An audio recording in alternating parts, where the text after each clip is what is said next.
Professor Tolkien, The Lord of the Rings is one of the most remarkable works of fiction of this century. And I'm going to start with one or two questions about possible source material. For example, I thought that conceivably Midgard might be Middle-earth or have some connection. Oh, it is. They're the same word. Most people have made this mistake and thinking Middle-earth is a particular kind of Earth or is another planet, and in the science fiction sort. But it's simply an old-fashioned word for this world we live in, as imagined surrounded by the ocean. It seemed to me that Middle-earth was, in a sense, as you say, this world we live in. But this world we live in at a different era. Well, no, at a different stage of imagination, yeah. But this is interesting because in The Lord of the Rings, particularly in Appendices, you go to great trouble to get your chronology exactly correct with respect to the 4 ages that you write about. Yeah. But you make no attempt at all to tie this up with time as we know it today. Why is this? Because it would have been impossible. Because it was completely interfered with and trammeled one in a free invention of history and an incident to one's story. Nevertheless, despite what you've just said, it seems to me that one could place most of the action, if not all of the action, within a fairly definite sort of time. It won't really work out, either paleontologically or archaeologically at all, actually. I mean, you can't really relate the land masses I described them satisfactorily to the land masses we know now. Nor, of course, can you really have such a sort of mixed culture as I describe, which includes tobacco umbrellas and other things, to what little is known of archaeological history. I wanted people simply to get inside this story and take it, in a sense, of actual history. It seemed to me that to be cut off by a vague abyss of ages had exactly the same effect as you get in a scientific story when you go to some remote part of the galaxy. They don't really explain how, but you get the sense of being far away, that's all. In a possible world, but far away. This is the same sort of thing in time, isn't it?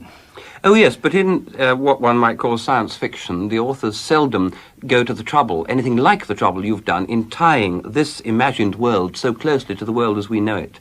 Because so much of this is very close to what we know, I won't say today, but in the recent historical past. Oh, yes, it resembles some of the history of Greece and Rome as against the perpetual infiltration of people out of the East, doesn't it? Yes. Yes, it certainly does that. But then, of course, a poor man who's building a story has to build it out of some of the things he himself knows. He doesn't rush around to Roman history and go and see what that happened. But, I mean, if he's been brought up as I was on ordinary history and on his reading, that will be the material out of which he constructs. I've been interested in the fact that many of the names of which you have created, thousands in the book, I mean literally thousands, are very close to Norse legend names. For example, Gimli is the name of a ball of gold. That's another point, yes. This particular lot of dwarves, as I call them, came from the extreme north of my geography. And therefore, in translating, as I explained in the section on translation, the kind of language they came up against there would be of a northern kind. The dwarves, you remember, are represented as an extremely secretive people and have private names in their own secret language and public names like gypsies. Therefore, I gave the Norse actual Norse names, which are in Norse books. That's quite different. Not that my dwarves really are at all like the dwarves of Norse imagination, but there's a whole list of rather attractive dwarf names in one of the older Heidaic poems. I'm afraid I simply begged them. But not only in the dwarves, though, but among the descendants of the elves, the race of Numenor, it seems to me that one or two of the names relate to other things. You speak of the 2 trees of Valinor, Laurelin and the Telperion, if my pronunciation is anything like that. Laurelin and Telperion, yes, the golden song and the white silver. Are these in any way reflections in your world of the great world tree, the Norse world tree? No, they're not like it. They're much more like the trees of the sun and the moon. It was covered in the Far East in the great Alexander stories. Trees play a very important part throughout the Lord of the Rings. For example, the Malorn trees in Lothlorien and the white tree of the citadel of Minas Tirith. Oh, yes, they're all descendants, yes. These are trees that are more than trees because they are symbols of great importance. Is there something in your own life, in your own background, They're not symbols to me at all. I don't work in symbols at all. Other people can find that they are symbolic. They may be symbols in my mind, but they're not symbols to me in my conscious mind at all. I'm entirely historically minded. Well, this is true, perhaps, but nevertheless, you use the white tree of Minas Tirith as a symbol of lordship, of kingship, do you not? Oh, well, yes, an emblem, certainly, yes. But not symbolic of anything more than... Well, what are the leopards of England symbolic of? I take your point. Now, the Rangers, they protect men and hobbits from Sauron's servants, but particularly they seem to have a fondness for the Shire. Have you a particular fondness for these comfortable, homely things of life that the Shire embodies? You know, home and pipe and fire and bed, the homely virtues. Haven't you? Haven't you, Professor Yes, Tolkien? of course, yes. You have a particular fondness, then, for hobbits? That's what I feel at home. The Shire is very like the kind of world in which I first became aware of things. Very like. Which was perhaps more poignant to me because I wasn't born in it. I was born in Bloemfontein, South Africa. I was very young when I got back, but at the same time, it bites into your memory and imagination even if you don't think it has. If your first Christmas tree is a wilting eucalyptus, and if you're normally troubled by heat and sand, then to have, just at the age of imagination is opening out, suddenly find yourself in a quiet Warwickshire village. I think it engenders a particular love of what you might call central Midland English countryside based on good waterstones and elm trees and small quiet rivers and so on. And, of course, sort of rustic people about. At what age did you come to England? I suppose when I was landing, I was about 3.5. Pretty poignant, of course, because you see, one of the things why people say they don't remember is because it's like constantly photographing the same thing on the same plate. Slight changes simply make a blur. But if a child's had a sudden break like that, it's conscious. What it tries to do is to fit the new memories onto the old. I've got a perfectly clear, vivid picture of a house, but I now know that it's a beautifully worked out pastiche of my own home in Bloemfontein and my grandmother's house in Birmingham. Because I can still remember going down the road in Birmingham and wondering what had happened to the gallery, what had happened to the balcony. So constantly I do remember things extremely early. I can remember bathing in the Indian Ocean when I was not quite 2, and I remember it very clearly. I'm going to return again also to this business of memory and looking back a great distance. Let me turn to another subject for a moment. Frodo accepts the burden of the ring. Yeah. And he embodies, as a character, the virtues of long-suffering and perseverance, and by his actions, one might almost say, in the Buddhist sense, he acquires merit. He becomes, in fact, almost a Christ figure. Why did you choose a halfling, a hobbit, for this role? I didn't do much choosing. I wrote the Hobbit choosing. All I was trying to do in the role was just to carry on from the point where the Hobbit left off. Well, therefore I got hobbits on my hands, didn't I? Indeed, but there's nothing particularly Christ-like about Bilbo. Oh, no. No. It seemed to me strange that this small hobbit from a small I shouldn't and say that he comfortable was shire... Christ-like. I think it's personally, but of course he has some of the features of Christ. I guess accepting of a Perhaps burden, I've exaggerated. Accepting a burden, but because you... But in the face of the most appalling danger, he struggles on and continues and wins through. But that seems... Well, I thought it was more like an allegory of the human race. I've always been impressed. We are here surviving because of the indomitable courage of quite small people against impossible odds. Jungles, volcanoes, wild beasts. They struggle on, almost blindly in a way. Frodo had very little idea, really. Because by the time he came to the end of the quest, he was beginning to understand things very much more. I thought the wisest remark in the whole book was that where Elrond says that the wheels of the world are turned by the small hands while the great are looking elsewhere, and they turn because they have to, because it's the daily job. Did you intend, in The Lord of the Rings, that certain races should embody certain principles, the elves' wisdom, the dwarfs' craftsmanship, men, husbandry and battle and so forth? Didn't intend it, but when you've got these people on your hands, you've got to make them different, haven't you? Well, of course, as we all know, ultimately, we've only got humanity to work with. It's the only clay we've got. And, of course, any races you make, if they're speaking and thinking, are, taken from certain parts of humanity as one knows it, with slight alterations of emphasis. That's all you can do, isn't it, really, ultimately? Because the elves are simply, in its sense, an expression certain, not really wholly legitimate desires the human race has about itself. We should all, or at least a large part of the human race, would like to have greater power of mind, greater power of art, by which I mean that the gap between the conception and the power of execution should be shortened. We should like that, and we should like, of course, longer time, if not indefinite time, which to go on knowing more and making more. Well, therefore, we make the elves immortal in a sense. I had to use immortal, but I didn't mean that they were eternally immortal, merely that they are very longeval, and their longevity probably lasts as long as the inhabitability of the earth. The dwarves, of course, quite obviously, couldn't you say in many ways they remind you of the Jews? All their words are Semitic, obviously, and constructed be Semitic. There's a tremendous love of the artifact, and of course the immense warlike capacity of the Jews too, which we tend to forget nowadays. Hobbits are just rustic English people, made small in size because it reflects the general small reach of their imagination, but it's not the small reach of their courage or latent power. You're obviously intensely interested in age for its own sake. I mean, Fanghorn, for example, and the Ents are the eldest. They have been in existence longer. Tom Bombadil is described, in fact, is he not, as the eldest? Well, he's, of course, a very odd character, but we won't interfere with you now. You were asking about age. Age as such. You're antiquity, very in antiquity. You're greatly interested in long life, in longevity. The Eldar's descendants all have this gift of longer life. Could you expand on that? Well, that's different. Longer life. That's purely.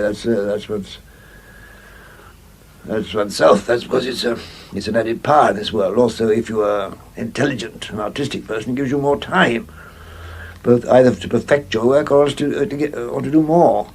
That's rather different to the appeal of antiquity itself. I love history, and I always feel you. Even when you walk into a room, you really want to feel you ought to know the history, but not only the room but the people. We walk in with all this tremendous history behind us, but if you're writing a story which you know you're going to come to the end of that history, the history is always backwards, isn't it? Did you evolve a system for naming these races, and therefore their histories and alphabets, literature, and so on? I didn't evolve it. I merely used what I knew. But that is a rather difficult question, really. But every human being, at least every human being who is gifted at all in that way, has what you might call his own native language. That's quite distinct from the first learnt. What we call a native language is your first learnt. But every human being has an individual linguistic character, as he has an individual face, colouring, and body. And I think, therefore, you find that people have what we should call linguistic predilections. But, of course, like one's physical characteristics, that shifts a bit as you grow, and also as you have more experience. Well, the language I've entered tried to fit my actual personal linguistic predilection or pleasure. Well, now, obviously from history, those two languages have got to be related. They're quite different. All you do is you have to posit a purely invented original form or original sound scheme. And then you have to make language A develop certain sound laws and come to B, and certain other ones produce B. They will then be related, however little related they seem, but it will have that sort of feeling. So therefore, if you have, for the purposes of the plot or purposes Yeah. of some part of the book, Yeah. to invent a new name for a new character, if you consciously say to yourself, in Quenya his name will be so-and-so, but in Sindarin his name will be this. Yes, you do have that. In the first test, it has to sound a nice name to me, even if I don't know what it means. But then you, of course, come across this unfortunate fact that if it doesn't always happen that if you then work those same elements with the same meaning into a name, it doesn't always come out as a nice name, in spite of that. So then you have to give him another name or do something about it. Yes, it's a minor technical craft, actually. But it's an interesting technical craft because you do it with equal success when you name unpleasant characters like orcs, because all your unpleasant characters Yeah. are instantly identifiable as unpleasant characters the minute one reads their names.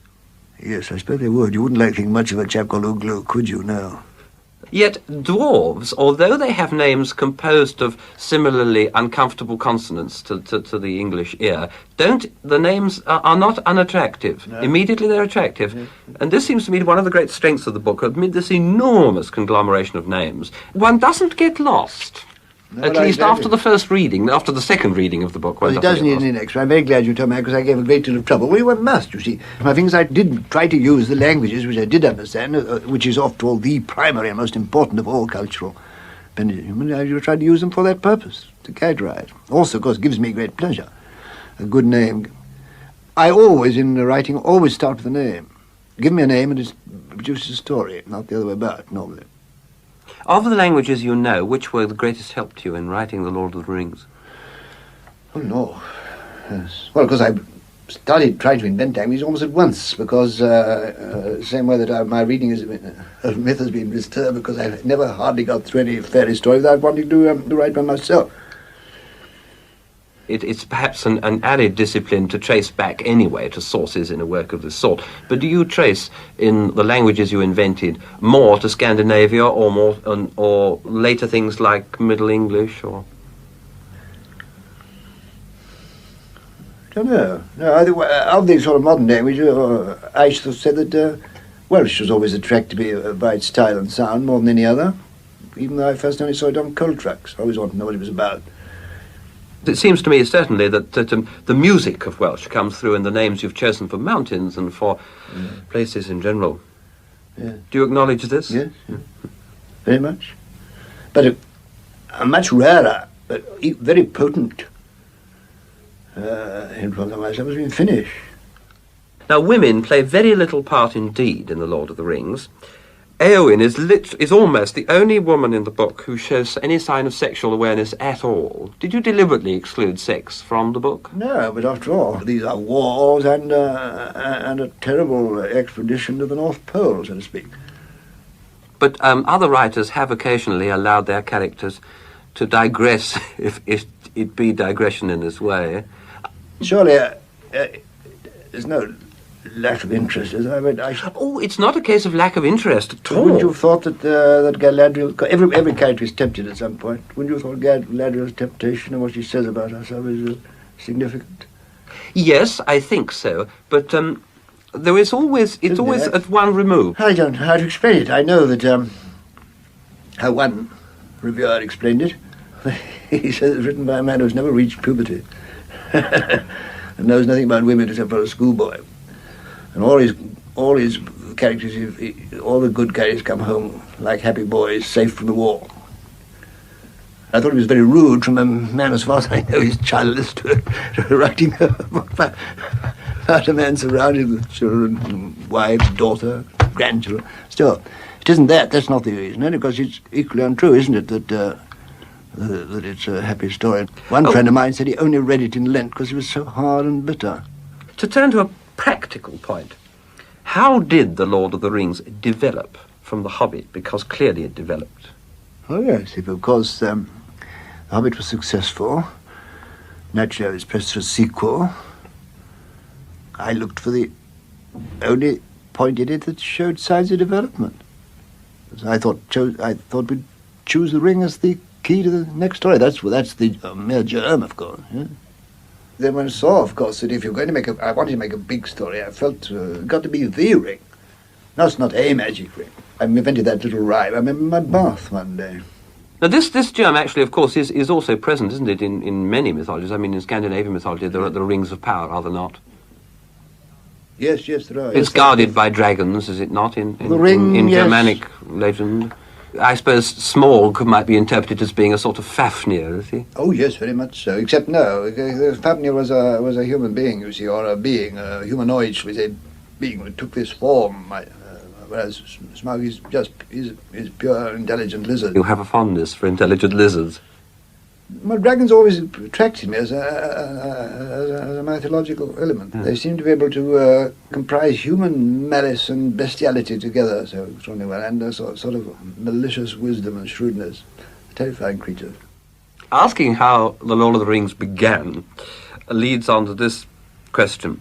They then grew without control. Without control, this is the point. You did not have a scheme. No. No outline at all. Oh, except that was a major one, that the ring had got to be... I mean, did you know the ring had to be destroyed from the beginning? Yes, that. You see, because Janov says so quite early.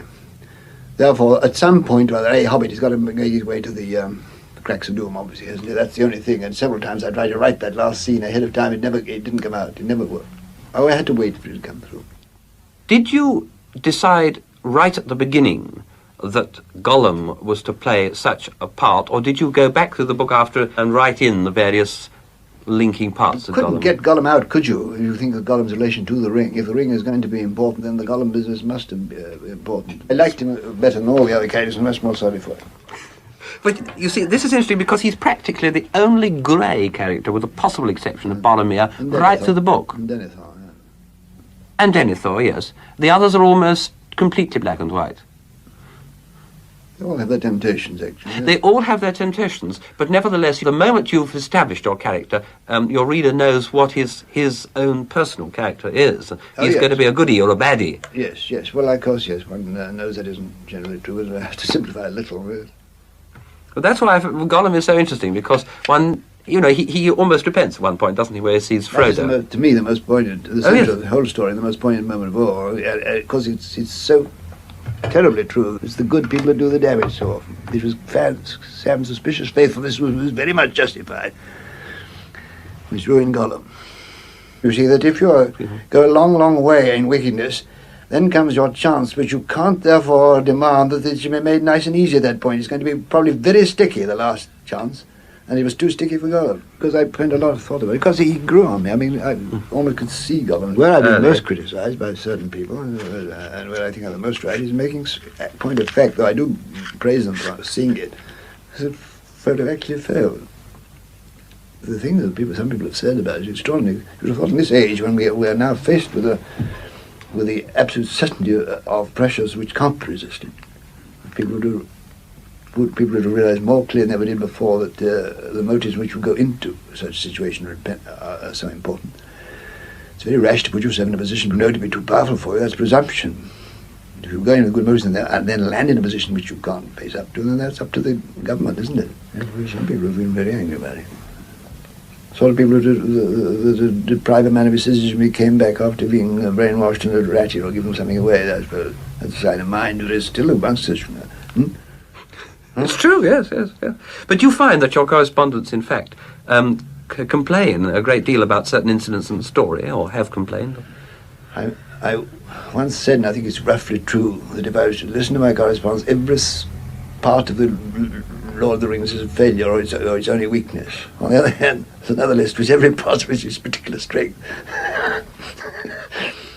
At what point, I'd like to know, if you can judge at all, did the book take control of you? Long before I wrote The Hobbit and long before I wrote this, they had constructed this world mythology. It was already in existence. It was offered to the publishers before. I know. And this mythology and the Eldar and the Valar and the Western Paradise and the elves and the dwarves and so on, they don't arise for the first time in this book. They'd already been constructed. There's nothing in the appendices referred to that hasn't already been written. So you had some sort of scheme on which it was possible to work? Well, immense sagas, yes.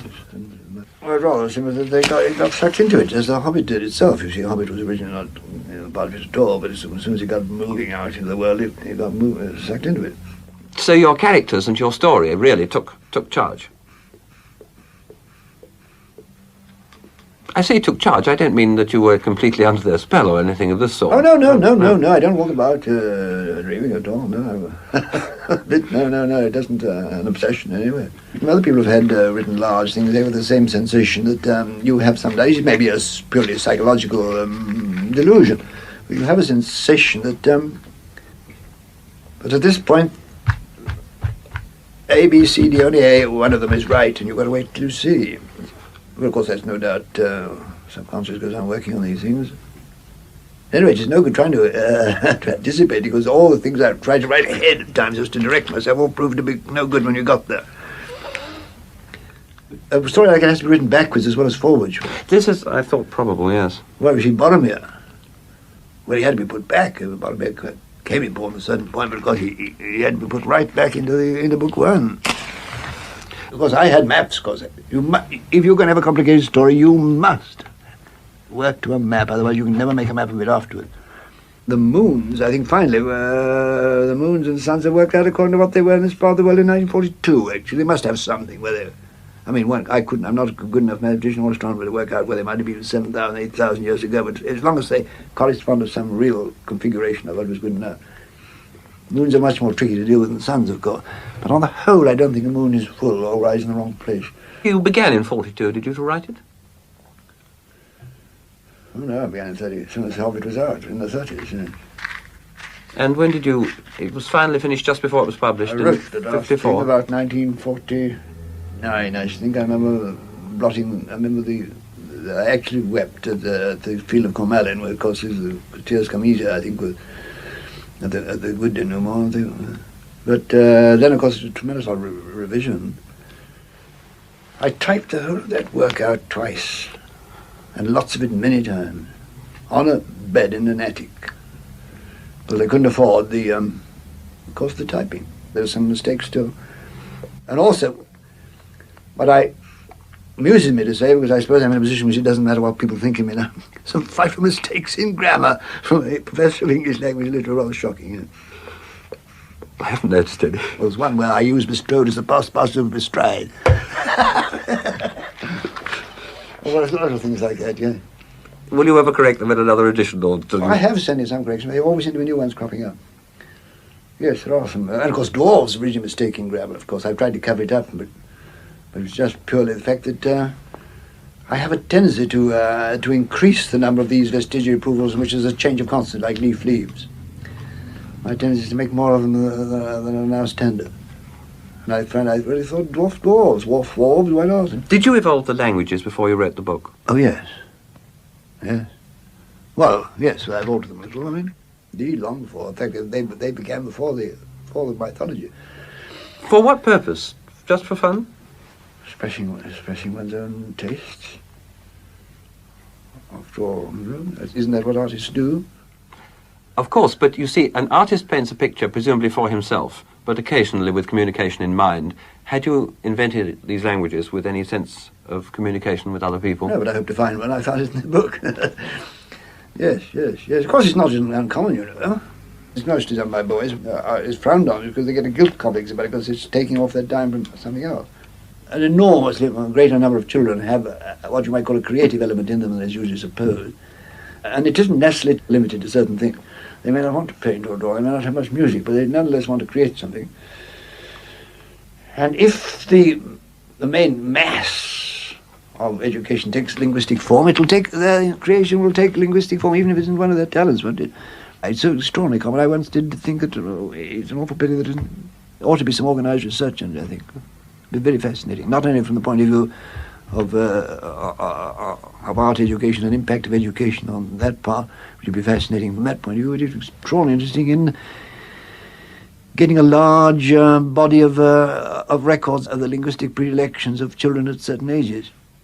Do you feel any sense of guilt at all that as a philologist, as a professor of English language, with which you were concerned with the factual sources of language, you devoted a large part of your life to a fictional thing? No, I thought it's done language a lot of good. Yeah. No, there's quite a lot of linguistic wisdom in it. I don't feel a guilt complex about the Lord of the Rings, as many people have said. Now we know what you wasted the last 14 years upon. You can now get on and complete some of those professional tasks which you've neglected. And so immediately after I died, I was more busy working at my proper things than I'd been for a long while. Yes. Is the book to be considered as an allegory? No. I just like allegory whenever I smell it. Do you consider the world declining as the third age declines in your book? And do you see a fourth age for the world at the moment? Our world? Well, the person of my age, you see, is exactly the kind of person who's lived through one of the most quickly changing periods of known to history. And that the world is a totally different place now, at a speed. Everybody feels that. Anybody who lives over 70 begins to feel that all through history. You can see that they do. But surely there's never been in 70 years so much change. Oh, surely never. No, one doesn't have to be 70 years old to appreciate this. The world which I brought up as a small child was indefinitely closer to the world, say, of Shakespeare. There's an autumnal quality throughout the whole of The Lord of the Rings. There's a sense of continuous change. Each character feels himself to be part of a story that's forever continuing. You, in one case, a character says the story is continuing, but I seem to have dropped out of it. Yeah. However, everything's declining and it's fading, at least towards the end of the Third Age. Every choice tends to the upsetting of some tradition. Now, this seems to me to be somewhat like Tennyson's "The old order changeth, yielding place to new, and God fulfills himself in many ways." Where is God in The Lord of the Rings? He's mentioned once or twice. Is he the one above the The elder? one, yeah, the one, yeah. Despite the continuous war between evil, personified in Sauron, and good, you never personalize or personify goodness. Good is there, but it's totally abstract. You don't attempt to ascribe any godship to it, particularly. No, this isn't a dualistic mythology it's based on, no, certainly not. But, I mean, the whole book is nevertheless nothing but the battle between good and evil. Well, that's, I suppose, an actual conscious reaction from the war, from the stuff that I was brought up in a war to end wars, that kind of stuff, which I didn't believe in at the time and believe in less now.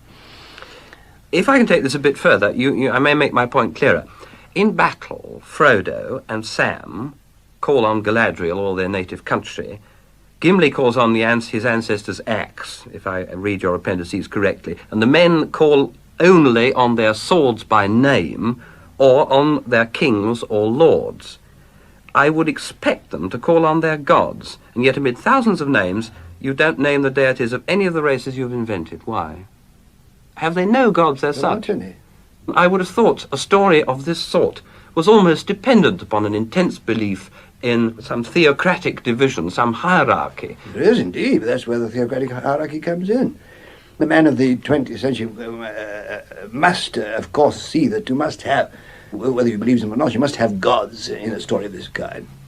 But he can't make himself believe in gods like Thor and Odin, Aphrodite, Zeus and that kind of thing. You can't believe that the men in your story would have called on Odin. I couldn't possibly construct a mythology which had Olympus or Asgard in it, on the terms in which the people who worship those gods believed in. God is supreme, the creator, outside, transcendent. But the place of the gods is taken, so well taken, I think that it really makes no difference to the ordinary reader, is taken by the angelic spirits created by God, the created before the particular time sequence which we call the world, which is called in their language Ea, that which is, that which now exists. Those are the valor, the power. It's a construction, you see, in mythology in which a large part of the demiurgic thing has been handed over to powers which are created therein under the one. It's certainly like, but much more elaborate and more thought out than C.S. Lewis's business when it's out of the silent planet, where you have a demiurgos who's acting in command of the planet Mars. And the idea there was that Lucifer was originally the one in command of the world, but he fell. So it was a silent planet because it had fallen out of that was the idea. Well, this is not the same with me. Yes, yes. So then you have, in your theocracy, you have an ultimate one, Yeah. whom you call... It's called the one only. The one only. And then the Valar, Yeah. who are considered as living in Valinor. This particular little group of them who were moved from other parts of the universe to this part because they became interested in it. In the book, I get the impression you always see power as being physically in a high place.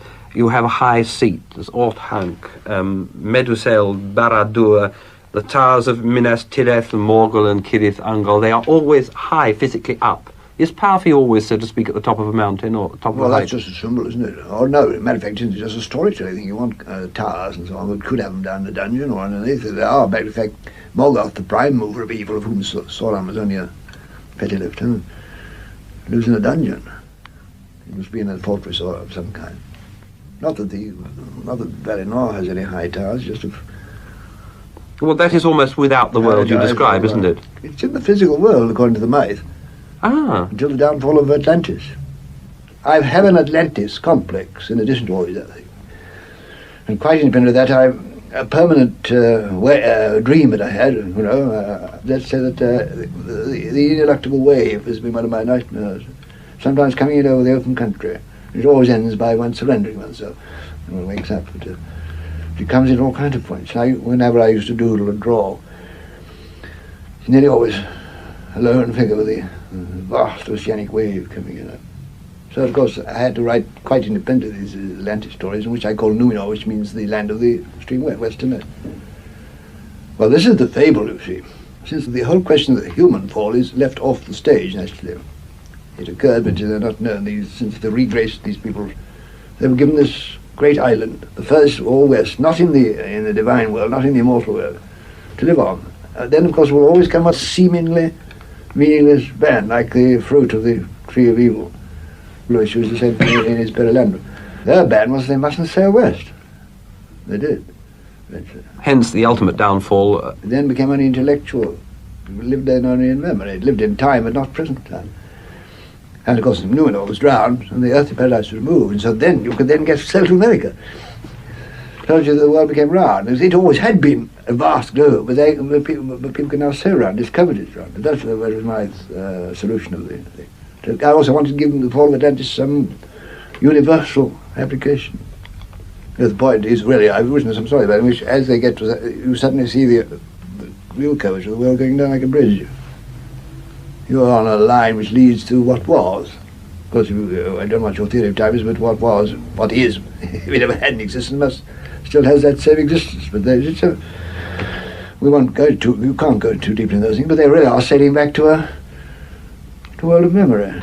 In this world which you might have created, had you been given the power to do so, had you been one of the Valar, had you been, save the mark, God, would you have created a world which is so solidly feudal as the Lord of the Rings? Oh, yes, very much so, yes. I think the feudal, I mean, you mean feudal in the widest sense. In the French sense, not in the strict way. Oh, no, in the widest sense. Only. Hierarchical, rather, yes. Hierarchical, exactly, yes. Yes, I think so. I mean, that power should descend by a line of kings to their sons. This sort of thing. Yes. I don't know about that. No, it's a very potent story making and emotive thing, but how far one say does really work better than any other system in looking at the history of the world, one doubts pretty much. It's never been worse, at any rate, than the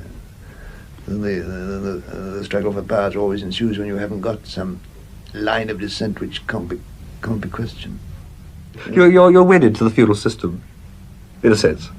Not, I don't mean the medieval feudal system, but the idea of power descending through blood or through marriage. Or yes, I'm rather wedded to those kind of loyalties because I think, contrary to most people, I think that touching your cap to the squire may be damn bad for the squire, but it's damn good for you. Do you find a continuing interest in The Lord of the Rings by people? Do people still write to you, despite the fact that the book's been out for 10 years? Dozens of letters a week, yeah. Or have to keep a secret to answer them, yeah. Were you surprised at its success? Nobody was more staggered, yeah. Unless it was possibly Sir Stanley Ermin. I was up at Stanley Ermin's birthday celebration, and a bookseller came up to me. I don't usually greet him with such fervour, but he said that while he got a copy, it sold so well he practically kept him going for a while. Well, he gets his guinea off the set, you see. Almost the last question.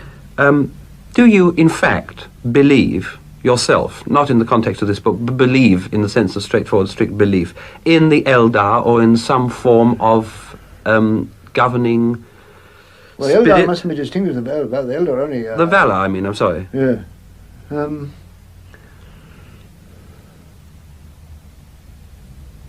Are you in fact a theist? Oh, I'm a Roman Catholic. Devout Roman Catholic, yes, but I don't know about angelology. Yes, I should have thought almost certainly. Yes, certainly. Well, they seem to me to be the saints, or the equivalent of the saints. Well, they are in some ways, yes. Yeah. They take the place in this book of the things which in medieval and older legends you have the gods and the invocation of the saints, which are lesser angels. Yes, they do. Oh, well, of course, obviously many people have noticed that the appealing to the Lady, the Queen of the Stars, which is much like Roman Catholic invocations of Our Lady.